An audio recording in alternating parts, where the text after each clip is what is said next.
అన్నట్లు మర్చిపోకండి, ఇక కేవలం ఒక్కరోజు మాత్రమే ఉంది మీకు సమయం. మిత్రమా, సమయం ఎక్కువ లేదు, ఒక్కరోజు మాత్రమే ఉంది. ఈ ఒక్కరోజులో ఎంతమంది తెలుగు మోజో కథలు ఈ ఛానల్ను సబ్స్క్రైబ్ చేస్తారో వాళ్ళలో నుంచి ముగ్గురిని సెలెక్ట్ చేసి మీకు బహుమతులు అందజేయడానికి మేము సిద్ధంగా ఉన్నాం. ఆల్రెడీ సెలెక్ట్ చేసే పనిలో ఉన్నాం మేము. త్వరపడండి, తెలుగు మోజో కథలు ఛానల్ని సబ్స్క్రైబ్ చేసి ఈరోజు తెలుగు మోజో కథలు ఛానల్లో పబ్లిష్ చేసిన వీడియో కింద మీ మొబైల్ నెంబర్ని వ్రాయండి ప్లీజ్. విన్నర్ లిస్ట్లో మీరు కూడా ఉండొచ్చేమో, మీరు అదృష్టవంతులు అయితే. కానీ ఇంకొక విషయం, కొంతమంది ఈ ఛానల్ని సబ్స్క్రైబ్ చేయకుండానే కామెంట్ రూపంలో మీ నెంబర్ పెడుతున్నారు. అలాంటి వాళ్ళను మేము సెలెక్ట్ చేయము. సో దయచేసి తెలుగు మోజో కథలు ఈ ఛానల్ని సబ్స్క్రైబ్ చేయండి. సబ్స్క్రైబ్ చేసిన తర్వాత కామెంట్ రూపంలో మీ నెంబర్ పెట్టండి. సబ్స్క్రైబ్ చేసిన వాళ్ళకు మాత్రమే ఈ అవకాశం.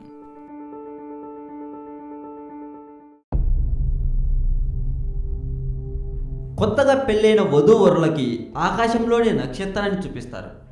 ఆ నక్షత్రం పేరే అరుంధతి నక్షత్రం. కొత్తగా పెళ్ళైన వాళ్ళు నక్షత్రాన్ని చూస్తారు అని మాత్రమే తెలుసు. ఎందుకు చూస్తారో అన్నది మనలో చాలామందికి తెలియదు. మీరు అందరూ తెలుసుకోవాలని నేను మీకోసం వివరంగా చెప్పే ప్రయత్నం చేస్తున్నాను. మీకు ఈ వీడియో నచ్చితే లైక్ చేయండి, మీ ఫ్రెండ్స్కి ఫేస్బుక్లో షేర్ చేయండి. మీతో పాటు మీ ఫ్రెండ్స్ కూడా సమాచారం తెలుసుకోవాలని మా ఆశ. ఇలాంటి సమాచారం మరింత తెలుసుకోవడం కోసం సబ్స్క్రైబ్ చేయండి తెలుగు మోజో ఛానల్.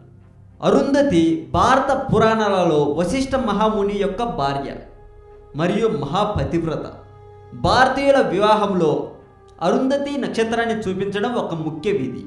అరుంధతి వశిష్ఠ మహర్షి ధర్మపత్ని, మహాపతివ్రత అని ఆకాశం వంక పెళ్లి సమయంలో చూపించి చెబుతారు బ్రాహ్మణులు. మాఘమాసాది పంచమాసాల కాలమందు తప్ప ఈ నక్షత్రం సాయంత్రం వేళ కానరాదు. వశిష్ఠ మహర్షి అసలు ఎవరు ఇప్పుడు మనం తెలుసుకుందాం. వశిష్ఠ మహర్షి హిందూ పురాణాలలో ఒక గొప్ప ఋషి. సప్త ఋషులలో వశిష్ఠ మహర్షి కూడా ఒకడు. వేదముల ప్రకారం ఇతను మిత్ర మహర్షి వరుణ దంపతులకు కుమారుడు. సూర్యవంశానికి రాజపురోహితుడు. ఇంద్రుడు వశిష్ఠ మహర్షి యొక్క యజ్ఞాలకు మెచ్చి కామధేనువు పుత్రిక అయిన నందిని అనే గోవుని ఇస్తాడు. ఇది కామధేనువులాగానే తన యజమాని ఏది కోరితే అది ఇవ్వగలదు. అందరూ మహర్షుల్లాగానే ఈయన ఒంటరివాడు మాత్రం కాదు. ఈయనకు పరమ పతివ్రత అయినటువంటి అరుంధతితో వివాహమైంది. వీరికి 100 మంది కుమారులు పుడతారు. సరస్వతి నదీ తీరాన వశిష్ఠ మహర్షి ఆశ్రమం ఉండేది. ఇక్కడ దాదాపు 10,000 మంది శిష్యులకు విద్యాభ్యాసంతో పాటుగా భోజనం కూడా పెట్టేవాడు. అందువల్ల ఇతనికి కులపతి అని పేరు కూడా వచ్చింది. ఇంతకీ అరుంధతి ఎలా పుట్టింది, ఎందుకు పుట్టింది అన్నది ఇప్పుడు మనం తెలుసుకుందాం. ఒకనాటి ప్రశాంత సమయంలో బ్రహ్మదేవుడు తన మనోసంకల్పంతో అత్యంత తేజోభితమైన ఒక కన్యను వర్ణింపాలి అనుకుంటాడు. అందువల్ల ఒక సుందరిని సృష్టించాడు. ఆ కన్య పేరే సంధ్య. అలాగే సంధ్యకు తోడు ఉండడం కోసం ఒక యువకుని కూడా సృష్టిస్తాడు. అతని పేరే మన్మధుడు. సృష్టి కార్యంలో తనకు సహాయపడమని చెబుతూ బ్రహ్మ ఆ యువకునికి చెబుతాడు. అరవిందము, అశోకము, చూతము, నవమల్లిక, నీలోత్పలం అనే 5 సమ్మోహన బాణాలను అందిస్తాడు. బాణశక్తిని పరీక్షింపదలిచిన మన్మధుడు వాటిని బ్రహ్మలోక వాసులపైనే ఎక్కుపెట్టగా బ్రహ్మతో సహా అందరూ అక్కడే ఉన్న సంధ్యను చూసి మోహానికి లోనవుతారు. ప్రమాదాన్ని పసిగట్టిన వాగ్దేవి ఈశ్వరుని ప్రార్థించగా స్వామి అక్కడ ప్రత్యక్షమై పరిస్థితిని చక్కబరిచాడు. రెప్పపాటు కాలంలో జరిగిన తప్పుకు తలవంచిన సృష్టికర్త కోపించి మన్మధుని ఈశ్వరుని నేత్రాగ్నిలో పడి భస్మమవుతావని శాపమిచ్చాడు. తన వల్లనే కదా ఇంతమంది నిగ్రహం కోల్పోయారనే అపరాధ భావంతో సంధ్య చంద్రభాగా నదీ తీరంలో తపస్సు పేరిట తనువు చాలించదలిచి పయనమైపోయింది. అప్పుడు బ్రహ్మ వశిష్ఠ మహాముని పిలిచి సంధ్యకు తపోదీక్షను అనుగ్రహించమని కోరగా వశిష్ఠుడు ఆమెకు శివ మంత్రానుష్ఠానమును వివరించి తన ఆశ్రమానికి వెడలిపోయాడు. సంధ్య తదే కనిష్టలో తపమాచరించి శివుని ఆగ్రహాన్ని పొందింది.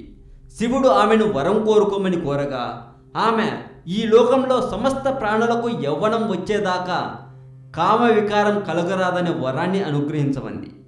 శివుడు ఆమె లోక ఉపకార దృష్టికి సంతోషించి మరో వరాన్ని కోరుకోమంటాడు. అప్పుడు సంధ్య, నా భర్త తప్ప పరపురుషుడెవరైనా నన్ను కామదృష్టితో చూసినట్లయితే వారు నపుంసకులుగా మారాలి.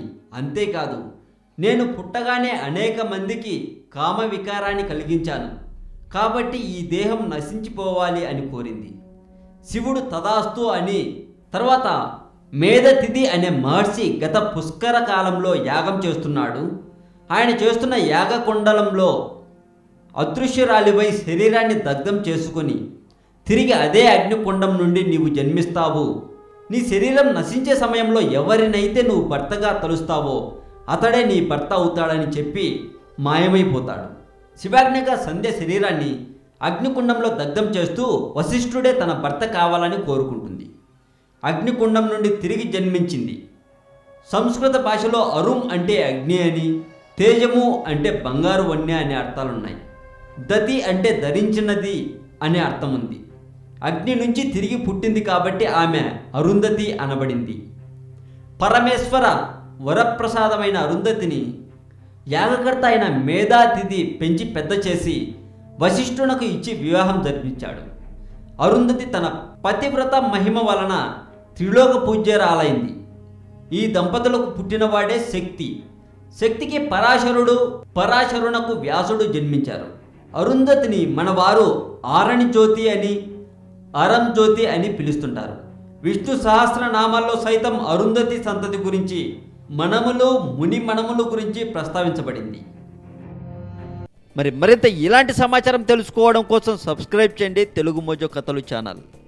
ఈ వీడియో మీద మీ ఒపీనియన్ని కామెంట్ రూపంలో చెప్పచ్చు. ఈ వీడియో మీకు నచ్చితే లైక్ కొట్టండి. చెన్నైకి చెందిన ఒక మాంత్రికుడు ఒక శవాన్ని 20,000 డబ్బు పెట్టి కొన్నాడట.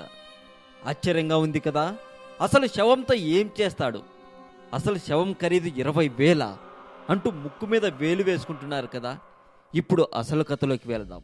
బల్లుల్ని చూస్తే మనలో చాలామంది భయపడతారు, కానీ ఈ బల్లిని చూస్తే భయంతో పాటు ఆశ కూడా పుడుతుంది. భయం వరకు ఓకే, బట్ ఆశ ఏంటి అని అనుకుంటున్నారా? చెబుతాను. ఈ మధ్య పోలీసులు కోట్లు విలువ చేసే బల్లిని పట్టుకున్నారు ఒక వ్యక్తి దగ్గర నుండి.